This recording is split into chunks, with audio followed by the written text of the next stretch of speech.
లోకి వెళ్తే తెలంగాణపై సీమాంధ్ర ఎంపీ లగడపాటి రాజగోపాల్ మరోసారి విషం గక్కిండ్రు.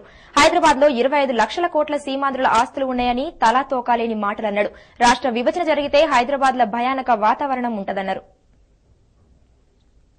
మీరు ఎప్పుడైతే మొత్తం అభివృద్ధి అంతా పాడైపోతుంది, మొత్తం అలా అవ్వట్లేదు లేదు అవుతుందంటే నేను చెప్పానంటే మీ ఆందోళన అలజడి ఏం లేదు, గందరగోళ పరిస్థితి లేదు.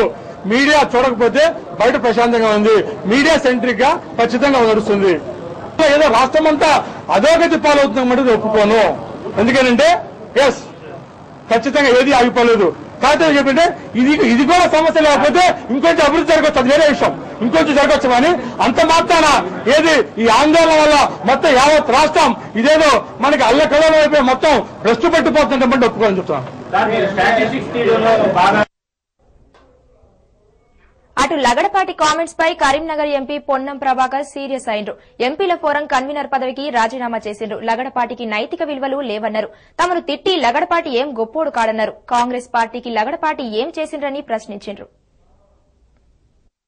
ప్రాంతానికి పక్షంగా నివేదికలు మంత్రులుగా రిప్రజెంటేషన్ చేసే సందర్భంలో వాళ్ళ అడగలేనటువంటి నీతి నన్ను ఏ విధంగా అడుగుతున్నావు అనే మాట ఈ సందర్భంగా నేను అడుగుతున్నా.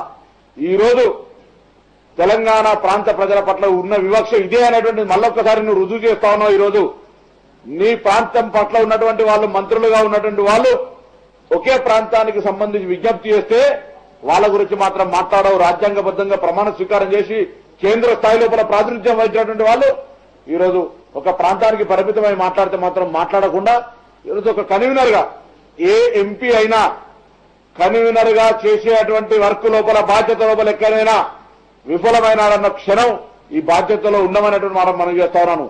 తెలంగాణ ప్రజల ఆకాంక్ష కొరకు పదవులు కాదు ఏదంటే త్యాగం చేయడానికి సిద్ధంగా ఉన్నాం. కానీ పార్టీతో ఉన్నటువంటి మమేకమైనటువంటి పరిస్థితుల్లో పార్టీ నిర్ణయాన్ని అమలు చేయించుకోవడానికి మా యొక్క ప్రయత్నం కొనసాగుతోంది.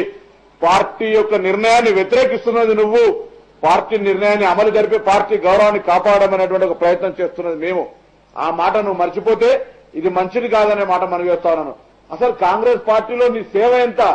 పాపం కీర్తిశేషులు ఉపేంద్ర గారిని విజయవాడకు సంబంధించిన ఓటర్ మహాశయులందరికీ మనస్ఫూర్తిగా విజ్ఞప్తి చేస్తా ఉన్నా, అగ్నిసాక్షిగా ఉపేంద్ర గారు అప్పచెప్పిన బాధ్యతలు వదిలిపెట్టి అదేవిధంగా రాజకీయ వారసుడిగా ఉపేంద్ర గారికి సంబంధించినటువంటి పాపం మరణానికి కారకుడయ్యాడో నాకు తెలియదు కానీ ఉపేంద్ర గారి నుంచి వారసత్వంగా రాజకీయంగా తీసుకున్నటువంటి బాధ్యతలు నిర్వహించే విషయం లోపల